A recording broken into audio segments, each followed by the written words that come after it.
Number 3 देखिए, बहुत ही important question है। कह रहा है एक रेलगाड़ी कुछ दूरी समान चाल से तय करती है। यदि रेलगाड़ी 10 किलोमीटर प्रति घंटा अधिक तेजी से चलती हो तो उसे नियत समय से 2 घंटे पहले 2 घंटे कम लगते हैं। यानी कि अगर 10 किलोमीटर प्रति घंटा वो अपना स्पीड तेज कर लेना तो जितना उसको समय लगना चाहिए उससे 2 घंटा कम ही समय लगता है। और यदि रेलगाड़ी 10 किलोमीटर प्रति घंटा धीमी हो जाए तो क्या होगा कि उसको नियत समय से 3 घंटे अधिक लगते हैं। ठीक है, तो रेलगाड़ी द्वारा तय की गई दूरी ज्ञात करनी है। तो सबसे पहले लिखेंगे कि माना रेल गाड़ी द्वारा तय की गई दूरी बराबर में x किलोमीटर। ठीक है, और दूरी तय करने में लगा समय, दूरी तय करने है ना में लगा समय, अच्छा लगा समय को ना मान के हम लोग चाल मान लेते हैं। ठीक है, हम लोग रेलगाड़ी की चाल मान लेते हैं। रेल गाड़ी की चाल दोनों सब आ जाता है, आप समय भी मान के बनाते ना, कोई भी दो चीज इसमें लेके आपको बनाना पड़ेगा। रेलगाड़ी की चाल बराबर y किलोमीटर प्रति घंटा। आप अगर हम लोग दूरी तय करने में लगा समय y घंटा मान लेते हैं, उससे भी हम लोग समीकरण बना के निकाल सकते थे। और अगर चाल को भी यहां मान लिए तो इससे भी आपका काम हो जाना है, कोई दिक्कत नहीं है। तो ये थोड़ा आसान रहेगा, इसलिए हम लोग क्या किए कि रेलगाड़ी द्वारा तय की गई दूरी x किलोमीटर मान लिए और रेलगाड़ी की चाल मान लिए y किलोमीटर प्रति घंटा।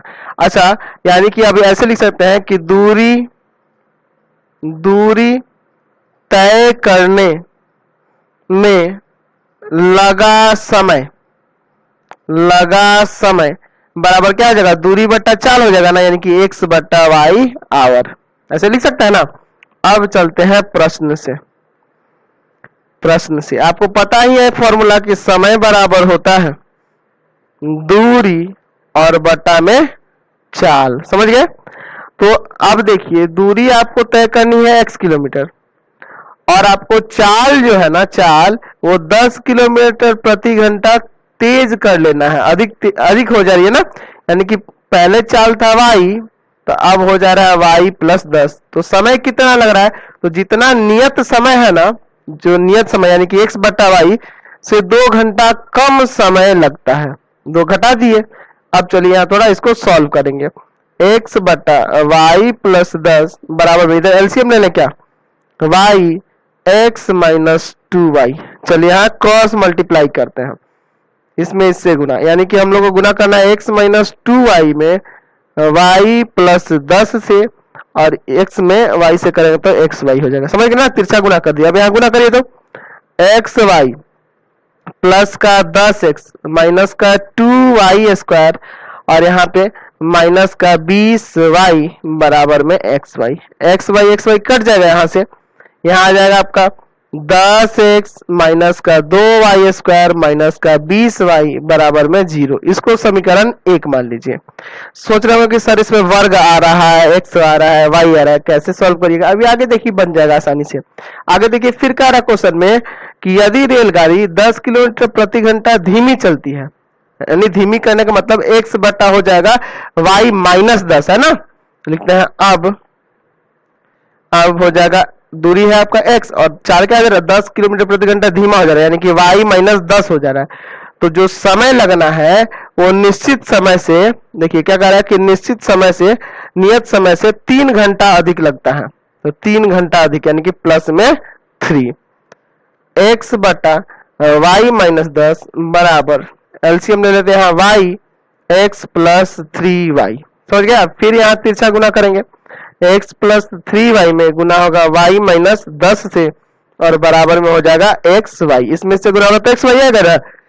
तो चलिए यहाँ गुना करते हैं, तो गुना करेंगे तो हो जाएगा ये xy माइनस में 10x प्लस में 3y स्क्वायर और माइनस में 30y। देख रहे हैं ना, गुना हो गया।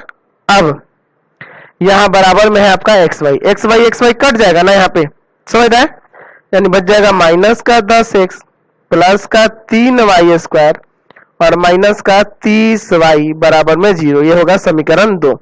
या लिखते हैं समीकरण 1 तथा 2 से, समीकरण 1 तथा 2 से। तो समीकरण 1 ऊपर आया है माइनस का 10x माइनस का 2y² माइनस का 20y बराबर में 0, है ना। 10x माइनस का 2y² माइनस का 20y बराबर में 0, ये ना आपका समीकरण 1। और समीकरण 2 ये रहा, तो यहाँ समीकरण 2 को भी लिखते हैं।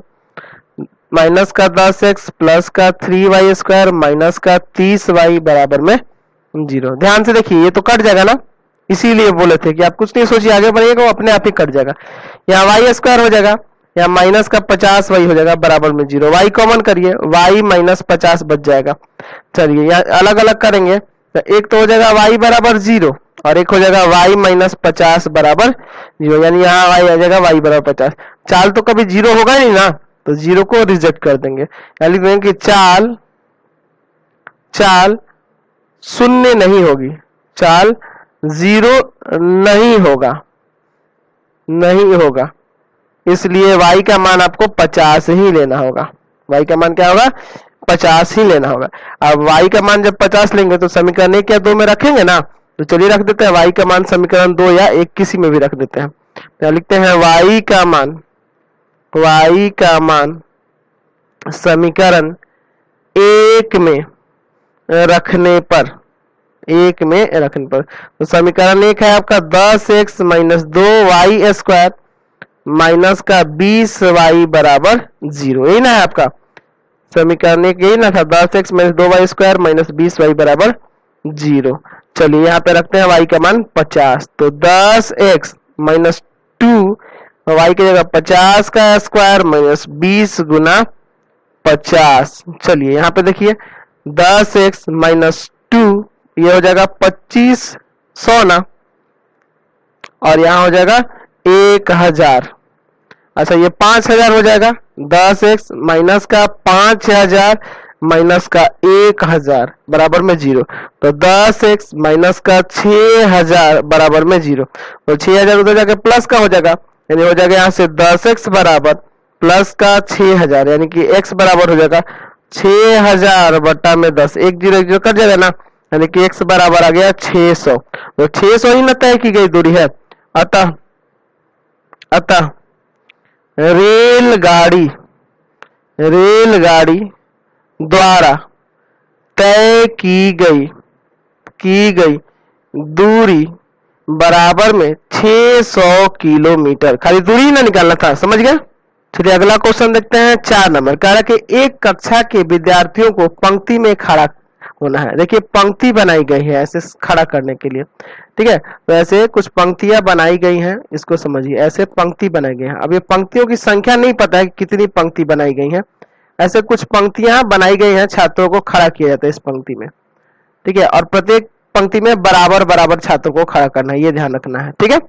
अब देखिए क्वेश्चन में क्या करा कि यदि पंक्ति में 3 विद्यार्थी अधिक हो, यानी कि ये जो पंक्ति बनी है ऐसे बहुत सारी, मान लीजिए कुछ पंक्तियां हैं, तो प्रत्येक पंक्ति में क्या कर दिया जा रहा है कि 3 गो विद्यार्थी बढ़ा दिया जा रहा है, तो पंक्ति की संख्या जो है ना 1 कम हो जाती है, यानी पंक्ति की संख्या 1 कम होती।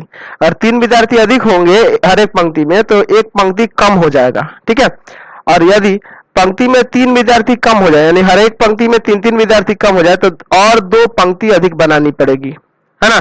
तो कक्षा में विद्यार्थियों की संख्या ज्ञात करनी है, तो लिखेंगे कि माना प्रत्येक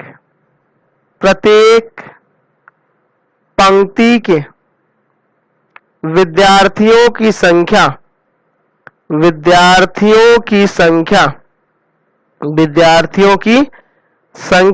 बराबर में मान लिए x, हर एक पंक्ति में कितने विद्यार्थी हैं x, तथा पंक्तियों की संख्या